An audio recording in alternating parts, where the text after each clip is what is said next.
Okay, तो इलेक्ट्रोस्टैट्स का एक मेजर पोर्शन हमने कंप्लीट कर लिया है. Now we are moving to the next thing. तो अभी तक हमने बेसिकली इलेक्ट्रिक फील्ड के बारे में पढ़ा है कि इलेक्ट्रिक फील्ड को कूलम्ब लॉ से या गॉस लॉ से कैसे निकालते हैं. अब हम बिल्कुल ही डिफरेंट कॉन्सेप्ट की तरफ जा रहे हैं. तो अब हम देखेंगे कि what is the concept of potential energy and potential. So this is actually slightly difficult. इसमें लोगों को बड़ा कंफ्यूजन होता है, बहुत मैथमेटिकल होता है ये पार्ट. और दूसरी चीज ये होती है कि पोटेंशियल एनर्जी और पोटेंशियल, इन दोनों चीज में क्या डिफरेंस होता है ये लोगों को बड़ा मुश्किल से समझ में आता है. जनरली लोग सोचते हैं कि दोनों सेम ही है, but they are related but different. तो लेट्स सी कि आगे हमारे लिए क्या रखा हुआ है यहाँ पे. Work done by electrostatic force. तो अब हम देखेंगे कि जो इलेक्ट्रोस्टैटिक फोर्स होता है उसका जो वर्क होता है उसके बारे में क्या खास बातें हैं. That is what we are going to see. तो पहले हम थोड़ा वर्क की बात करें. वर्क के बारे में अपने मैकेनिक्स में बहुत पढ़ा ही होगा. तो वर्क को निकालने का तरीका होता है force vector dot displacement vector. Force और डिस्प्लेसमेंट का डॉट प्रोडक्ट लेते हैं, जिसको ऐसे भी लिखा जा सकता है F S into cos theta. Theta is the angle between F and S. लेकिन ये जो फॉर्मूला है वर्क डन का, this is applicable only for constant force. अगर फोर्स कांस्टेंट ना हो तो फिर वर्क निकालने के हमें इंटीग्रेट करना पड़ता है. तो then work done is equal to integral of force vector dot DS vector. तो ये फॉर्मूला हम तब यूज करेंगे when force is variable. Force is variable. Force variable हो तो इंटीग्रेशन, और कांस्टेंट हो तो विदाउट इंटीग्रेशन ही वर्क आ सकता है. जैसे एक एग्जांपल देखें. तो ये सिचुएशन है, यहाँ पे एक ऑब्जेक्ट पे ये 4 फोर्सेस लग रहे हैं येलो कलर के, और ये जो ब्लॉक है under the influence of these forces वो 2 मीटर से आगे चला गया. तो इन सारे फोर्सेस का वर्क डन क्या होगा. तो it's a simple thing. Work done bye F1 will be force into displacement into cos of 0. तो वर्क डन का formula F S cos theta, constant force का. तो थीटा जो है एफ और एक्स के बीच का एंगल है जो कि 0 है. तो यहां से जाएगा 10 into 2 that is 20. Work done by F2. F2 इसका वर्क डन जो होगा that will B 5 into 2 into cos of 100 degree, क्योंकि यहाँ फोर्स इधर लग रहा है और डिस्प्लेसमेंट इधर, दोनों के बीच का एंगल जो है वो 100 डिग्री है. तो यहाँ से आ जाएगा हमारे पास 5 into 2 with minus sign, because cos 100 degree will be minus, तो हो जाएगा -10. Work done by F3. F3 का वर्क डन निकालेंगे तो force that is 20 to displacement that is 2 into cos of 90. Cos of 90 जो होता है वो 0 हो जाएगा. तो इसमें आप ये ध्यान रखना है आपको कि जब फोर्स और डिस्प्लेसमेंट एक ही डायरेक्शन में होते हैं तो वर्क डन इज पॉजिटिव. जब फोर्स और डिस्प्लेसमेंट अपोजिट डायरेक्शन में होते हैं तो वर्क डन इज निगेटिव. जब फोर्स और डिस्प्लेसमेंट परपेंडिकुलर डायरेक्शन में होते हैं तो the work done is 0. This is a important point which has to be kept in mind. शायद आपको पता ही हो पहले से. Let's do next example. So this is a simple situation. ये ओरिजिन है, उस x डिस्टेंस पे एक ब्लॉक जब है तो उस पर फोर्स लग रहा है 2x + 1. इस फोर्स के इन्फ्लुएंस में ये आगे जा रहा है. तो जब ये 10 मीटर आगे चला जाएगा तब इस फोर्स का हमें वर्क डन निकालना है. सिंपल. इस फोर्स का वर्क डन निकालने के लिए हमें इंटीग्रेशन करना पड़ेगा, because the force is variable, it depends on x. जैसे जैसे ब्लॉक आगे जाएगा x की वैल्यू बढ़ेगी तो फोर्स की वैल्यू चेंज होगी. तो work done will B F vector dot dx vector. तो यहाँ पे हो जाएगा integration of 2x + 1 into dx. और dx की लिमिट हम क्या रखेंगे, x की लिमिट. तो ओरिजिन पे जब ऑब्जेक्ट था तो x वाज 0, और जब ये 10 मीटर आगे चल जाएगा तो x की वैल्यू 10. अब इसको हम इंटीग्रेट कर लेंगे तो will get the value of work done. So the point is कि फोर्स वेरिएबल है तो वर्क निकालने के लिए हमें इंटीग्रेशन का सहारा लेना पड़ता है. Let's look at this simple example. यहाँ पे एक इनफाइनाइट शीट है जिसकी चार्ज डेंसिटी सिग्मा दी हुई है. शीट पे सिग्मा ही दिया जा सकता है. और ये उसकी इलेक्ट्रिक फील्ड लाइंस हमने बनाई है, यूनिफॉर्म इलेक्ट्रिक फील्ड लाइंस. एक पॉजिटिव चार्ज को इस येलो लाइन के लॉन्ग मूव कराया जा रहा है। हमें निकालना है कि जब इसको पाथ 1, पाथ 2, पाथ 3 और पाथ 4 पे मूव कराया जा रहा है तो work done of electrostatic force क्या है। Work done by electrostatic force वो हमें निकालना है इस सिचुएशन में। तो व्हाट टू डू, जब उसको पाथ 1 पे मूव कराया जा रहा है तो वर्क डन पॉजिटिव होगा या निगेटिव होगा। तो आप देखें इलेक्ट्रोस्टैटिक फोर्स जो है वो राइट की तरफ लगेगा और डिस्प्लेसमेंट भी राइट की तरफ हो रहा है सेम डायरेक्शन में, तो वर्क डन इज पॉजिटिव और वर्क डन की वैल्यू होगी force that will B EQ into displacement that is x। जब पाथ 2 पे मूव कराया जा रहा है चार्ज को तो डिस्प्लेसमेंट इस डायरेक्शन में है और इलेक्ट्रोस्टैटिक फोर्स तो इस डायरेक्शन में लग रहा होगा, इसलिए वर्क डन जो हो जाएगा इलेक्ट्रोस्टैटिक फोर्स का दैट विल बी 0। जब इसी चार्ज को थर्ड पाथ के लॉन्ग मूव कराया जा रहा है, पाथ 3 के लॉन्ग, तो आप देखें डिस्प्लेसमेंट लेफ्ट की तरफ है, displacement is towards left and the electrostatic force will be towards right, तो work done will be negative. कितना negative, EQ that is force into displacement that is x। जब पाथ 4 के लॉन्ग मूव कराया जा रहा है तो डिस्प्लेसमेंट ऊपर हो रहा है और फोर्स जो है वो राइट की तरफ लगेगा, मतलब फोर्स और डिस्प्लेसमेंट परपेंडिकुलर है, तो work done by electrostatic force will B 0। तो बहुत सिंपल है वर्क निकालना। इसमें आप ये बात नोट करें कि total work done of electrostatic force in travelling through this closed path, इस पूरे क्लोज्ड पाथ में पाथ 1, पाथ 2, पाथ 3 और पाथ 4, टोटल पूरा जर्नी कंप्लीट करने में work done by electrostatic force जो है total that is sum of all these, और इन सबका सम है 0। So that is the total work done by electrostatic force। अब इसी क्वेश्चन का दूसरा पार्ट करते हैं। इसमें इस पॉजिटिव चार्ज को इस सॉलिड लाइन के लॉन्ग ले जाया जा रहा है, सॉलिड लाइन के लॉन्ग इस पॉइंट से इस पॉइंट तक, और एक बार इस डॉटेड पाथ के लॉन्ग ले जाया जा रहा है इस पॉइंट से इस पॉइंट तक। बताना है किस पाथ में वर्क डन ज्यादा होगा। इस पाथ में जो वर्क डन होगा that will be force that will be EQ into displacement that is x। Dotted path का वर्क डन अगर हम देखें तो ये जो पार्ट है इसमें वर्क डन 0 होगा क्योंकि फोर्स और डिस्प्लेसमेंट परपेंडिकुलर है। इस पार्ट में वर्क डन जो होगा that will B EQ into x, force into displacement, और इस पार्ट में जो वर्क डन होगा दैट विल आल्सो बी 0 क्योंकि डिस्प्लेसमेंट ऊपर है और फोर्स इधर परपेंडिकुलर। तो इसका मतलब इस पाथ में जो वर्क डन है वो इतना है टोटल, और डॉटेड पाथ के लॉन्ग जब हम ले जा रहे हैं तब भी टोटल वर्क डन इतना ही है। तो दिस इज अनदर क्वेश्चन। अब इससे 2 पॉइंट्स आप नोट करें इन दोनों पार्ट से। वो पॉइंट्स कुछ ऐसे हैं। पहला पॉइंट ये है कि work done by electrostatic force in closed path is 0, in closed path equals to 0। और दूसरा पॉइंट ये है कि वर्क डन जो है that is independent of path. ये वाला जो पॉइंट है वो पहले वाले एग्जांपल से क्लियर होता है। इसमें हमने देखा कि क्लोज्ड पाथ में जब हमने चार्ज को मूव कराया तो इलेक्ट्रोस्टैटिक फोर्स का वर्क डन 0 आया, और दूसरे हमने देखा कि हम इस पाथ से ले गए या फिर इस डॉटेड पाथ से ले गए, दोनों में ही जो वर्क डन आया वो सेम आया, मतलब work done by electrostatic force is independent of path. तो ये 2 इंपॉर्टेंट पॉइंट्स हैं इलेक्ट्रोस्टैटिक फोर्स के बारे में।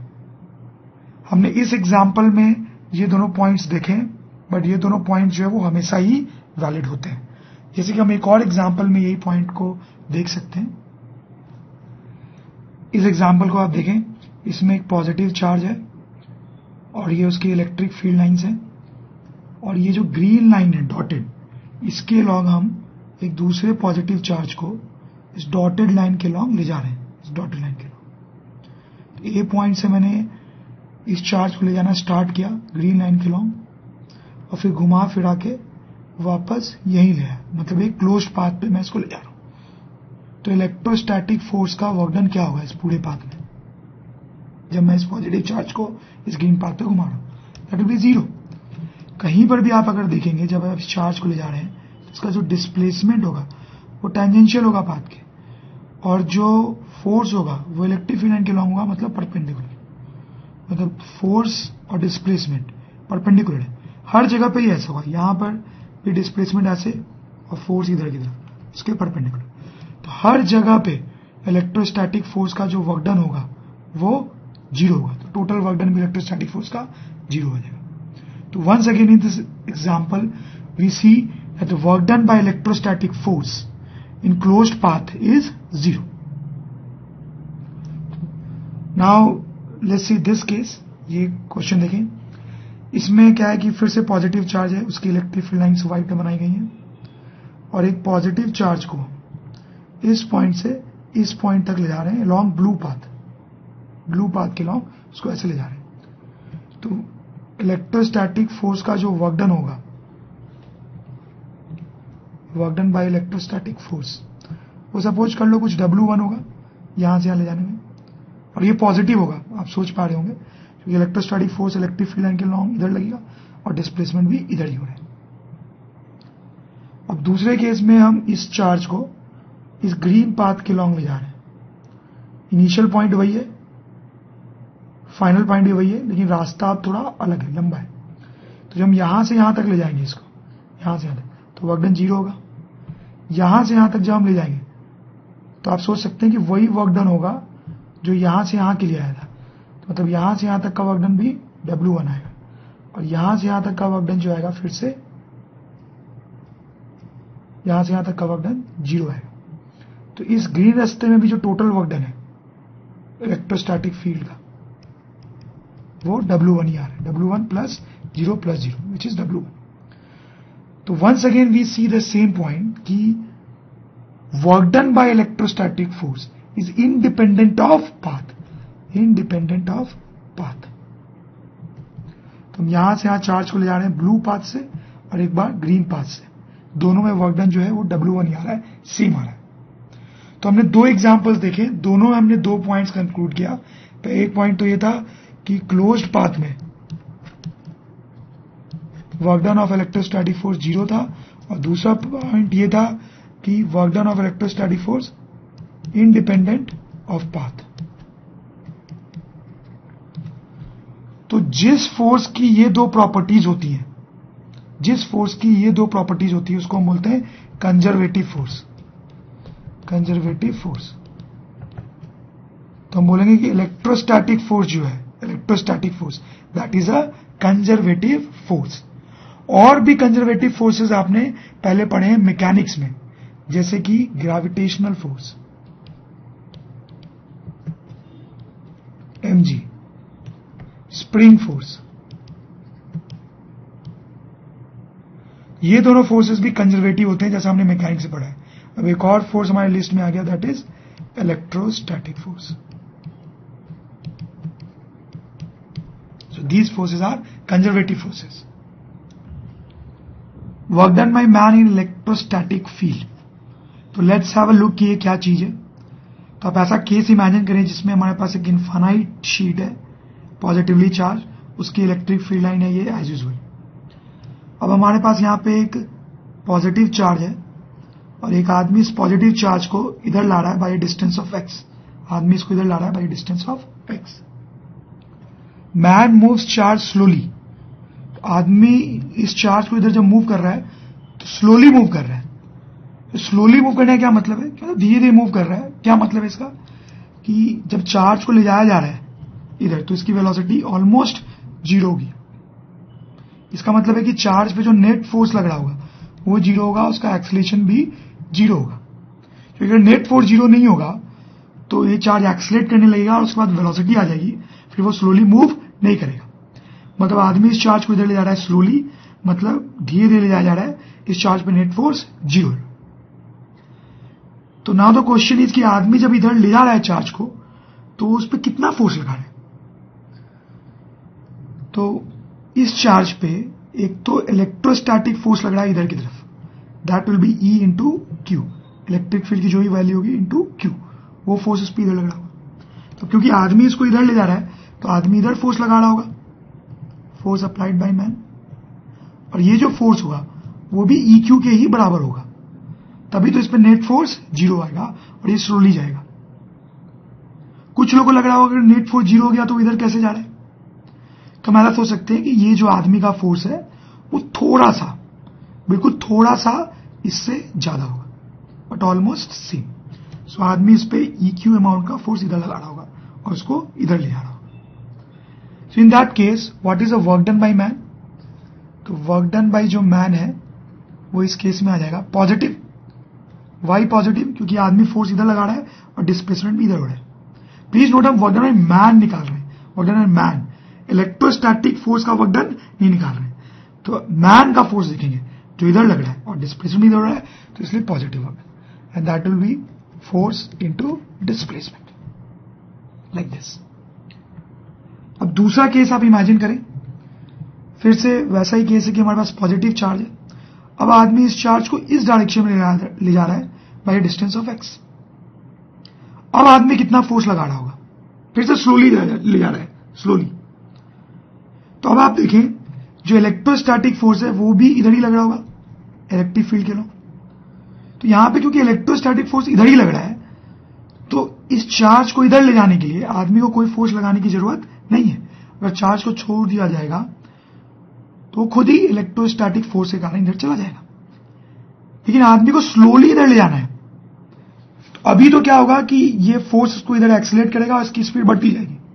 तो अगर आदमी को स्लोली इधर ले जाना है तो आदमी को अपना फोर्स इधर लगाना पड़ेगा, फोर्स अप्लाइड बाय मैन, और आदमी को अपना फोर्स E इंटू Q के बराबर लगाना पड़ेगा ताकि इस पर नेट फोर्स 0 आए और ये स्लोली इधर जाए।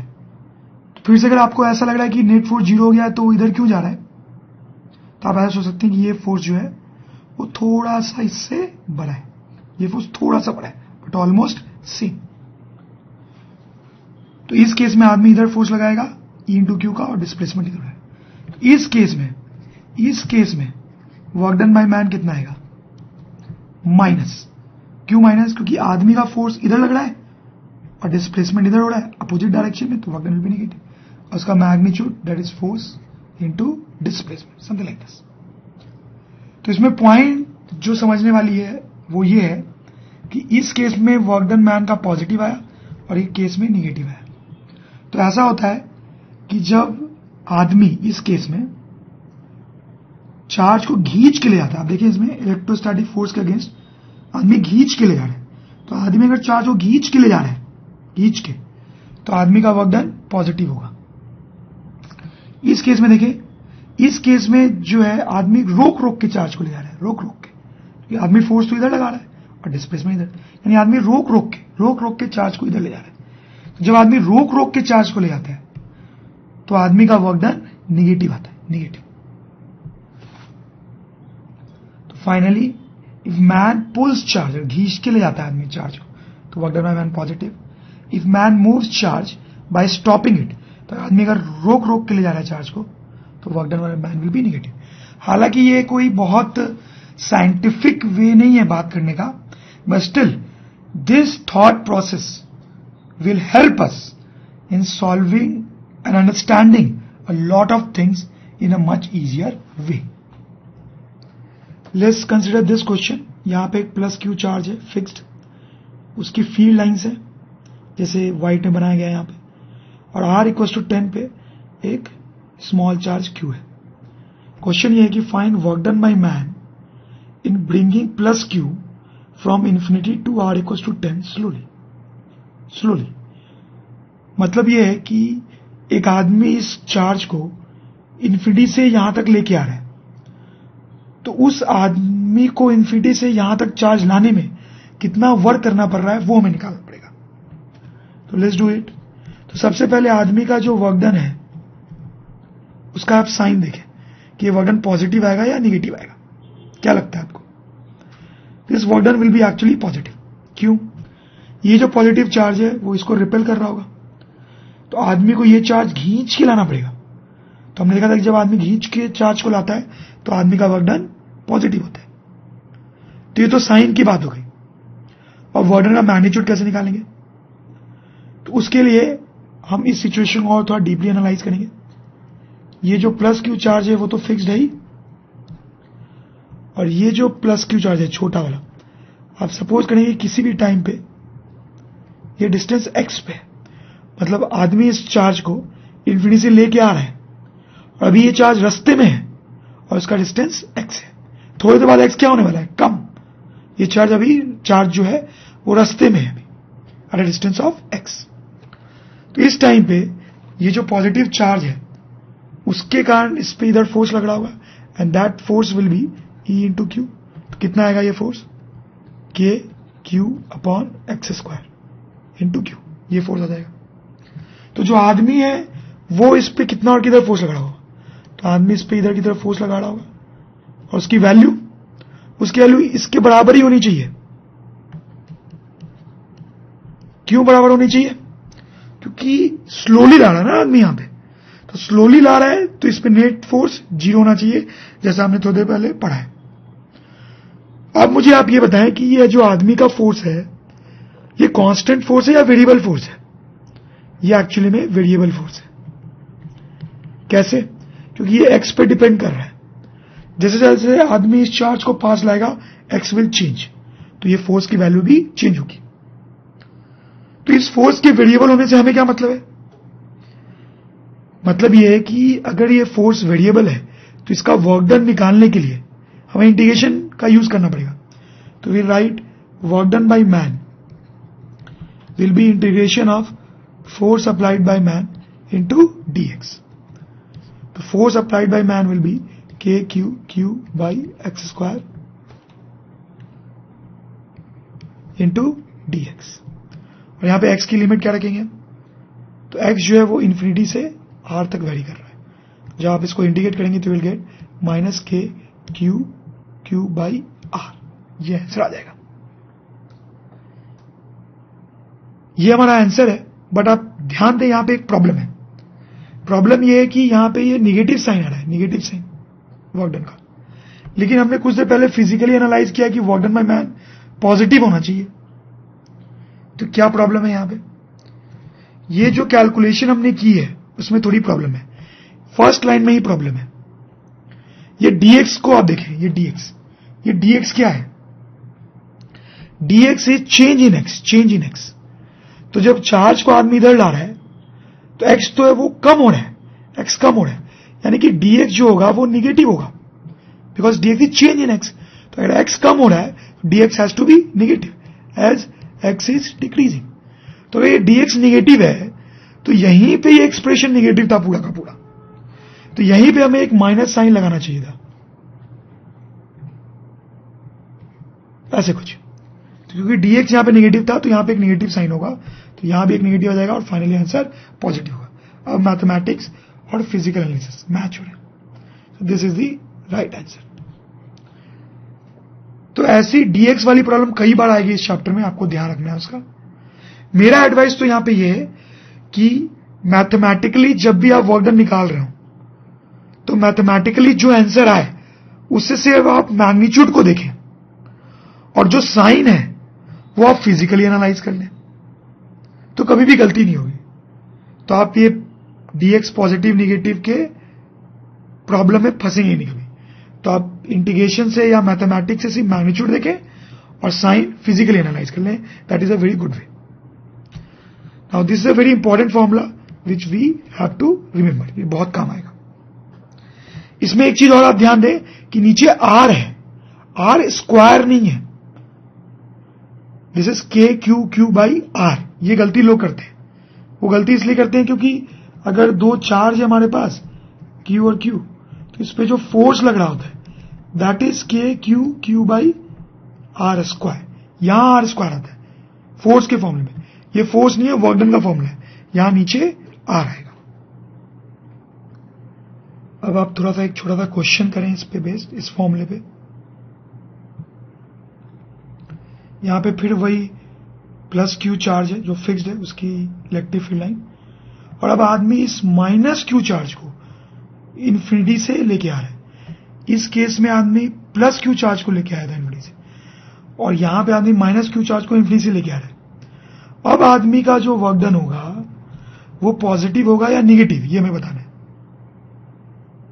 पॉजिटिव या negative. It's very simple, what do you think? तो आदमी का वर्क डन निगेटिव होगा। क्यों? अब ये जो पॉजिटिव चार्ज है ये तो ऑलरेडी इसको अट्रैक्ट कर रहा होगा, तो आदमी जब इसको स्लोली लेके आएगा, तो क्योंकि ये ऑलरेडी अट्रैक्ट कर रहा है, तो आदमी को रोक रोक के लाना पड़ेगा। तो आदमी रोक के लाएगा तो आदमी का वर्क डन निगेटिव आएगा। और ये जो फॉर्मूला है इससे भी आप देखें तो वर्क डन बाय मैन जो है that will be K Q minus Q upon R. तो इस फॉर्मूले से भी वर्क डन क्या आ रहा है? निगेटिव। तो ये भी आप ध्यान दें कि इस फॉर्मूले से जो वर्क डन का साइन आता है वो भी बिल्कुल एप्रोप्रिएट आता है। ये छोटा सा क्वेश्चन देखें, यहां पे एक सॉलिड स्फीयर है और यहां पे हॉलो स्फीयर है, दोनों पे चार्ज क्यू है, दोनों यूनिफॉर्मली चार्ज है, यूनिफॉर्मली। दोनों ही केस में आर डिस्टेंस पे एक चार्ज लाया जा रहा है एक आदमी द्वारा। बेसिकली एक आदमी दोनों ही केस में इस प्लस क्यू चार्ज को इन्फिनिटी से लेके आया है स्लोली। आदमी ने इन दोनों ही केस में प्लस क्यू चार्ज को इन्फिनिटी से लेके आया है स्लोली। तो हमें आदमी का वर्क डन निकालना है। तो क्या लगता है आपको क्या आंसर होगा? दोनों ही केस में आदमी का जो वर्क डन आएगा वो आ जाएगा के क्यू बाई आर। बिल्कुल वही जो पॉइंट चार्ज के लिए हमने फॉर्मूला लिखा था वही। ऐसा क्यों? क्योंकि हमने देखा है कि इन दोनों ही स्ट्रक्चर के कारण बाहर में जो इलेक्ट्रिक फील्ड होती है वो पॉइंट चार्ज के जैसी होती है। तो इसलिए इन दोनों के कारण जो वर्क डन होगा वो भी पॉइंट चार्ज के जैसा ही आ जाएगा। This is a important result which we have to keep in mind. Electrostatic potential energy, तो let's see what it is. तो सबसे पहले हम एनर्जी की बात करते हैं। तो question is what is energy? Energy क्या है? तो हम ऐसा बोल सकते हैं कि energy is actually ability to do work, work करने की एबिलिटी को हम एनर्जी बोल सकते हैं। जैसे कोई इंसान अगर बहुत एनर्जेटिक है तो बहुत काम कर सकता है, तो एनर्जी है तो एबिलिटी है काम करने की। कोई इंसान के पास कोई एनर्जी नहीं है, वो थक गया है, बिल्कुल कोई एनर्जी नहीं है, तो वो काम नहीं कर सकता। तो energy is ability to do work. हालांकि ये एक बहुत ही साइंटिफिक तरीका नहीं है, बहुत ही हाई फाई तरीका नहीं है एनर्जी को डिफाइन करने का, बट फिर भी क्रूडली हम ऐसा सोच सकते हैं। अब देखो एनर्जी डिफरेंट फॉर्म्स में हो सकती है, जैसे काइनेटिक, केमिकल, पोटेंशियल, और भी डिफरेंट फॉर्म्स। मैंने यहां 3 ही लिखी है। जैसे तो हम काइनेटिक एनर्जी की बात करें तो व्हाट इज काइनेटिक एनर्जी? उसको हम ऐसे बोल सकते हैं ability to do work due to motion, चलने के कारण काम करने की एबिलिटी। जैसे आप एक सिचुएशन देखें, ये क्रिकेट मैच चल रहा है, तो ये जो बॉल है इसके पास काइनेटिक एनर्जी है, ये चल रही है, इसके पास काइनेटिक एनर्जी, ठीक है, which will be equals to half mv²। तो इसके पास एनर्जी है, मतलब एबिलिटी टू डू वर्क है। तो क्या ये काम कर सकती है कोई? ये बॉल कैसे कर सकती है? अब देखो ये जो बॉल है इसका पाथ कुछ ऐसा होगा, ये ग्राउंड पे टकराएगी और फिर टकरा के जंप करेगी। सपोज करो जंप करके ये इस बैट्समैन के नाक को जाके हिट करती है, तो बैट्समैन की नाक टूटेगी। बैट्समैन की नाक टूटी तो वर्क हुआ ना, किसने किया ये वर्क? इस बॉल में। अब देखो ये बॉल आई, बैट्समैन को के नाक पे टकराती है, उसका नाक टूटता है तो वर्क होता है। अब देखो इस बॉल ने वर्क किया, क्यों वर्क किया? क्योंकि ये मूव कर रही थी, तो अपने मोशन के कारण इसने बैट्समैन का नाक तोड़ के वर्क किया, तो इसके पास काइनेटिक एनर्जी। इनफैक्ट आप देख सकते हो अगर शोएब अख्तर बॉलिंग करने आ जाए, शोएब अख्तर, तो बॉल बहुत स्पीड से आएगी, उसका ज्यादा काइनेटिक एनर्जी होगी।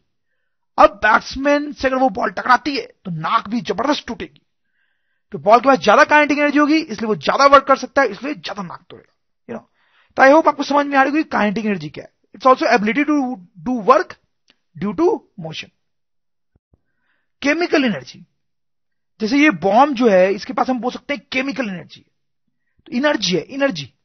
तो ये कोई काम कर सकता है क्या? बिल्कुल। अगर ये बॉम्ब फूटता है तो आसपास की कितनी चीजें टूट जाएंगी, बहुत वर्क होगा, तो ऑब्वियसली इसके पास एनर्जी है। और केमिकल एनर्जी क्यों बोल रहे हैं हम इसको? क्योंकि ये सब कुछ इसलिए हो रहा है क्योंकि बॉम्ब के अंदर कुछ केमिकल्स होंगे जो रिएक्ट करेंगे, वो केमिकल्स जब रिएक्ट करेंगे तो एक्सप्लोजन होगा और वर्क होगा, इसलिए हम बोल रहे हैं इसके पास केमिकल एनर्जी।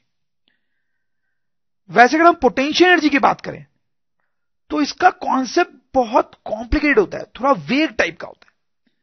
जैसे आप देखो पोटेंशियल वर्ड का मतलब ही क्या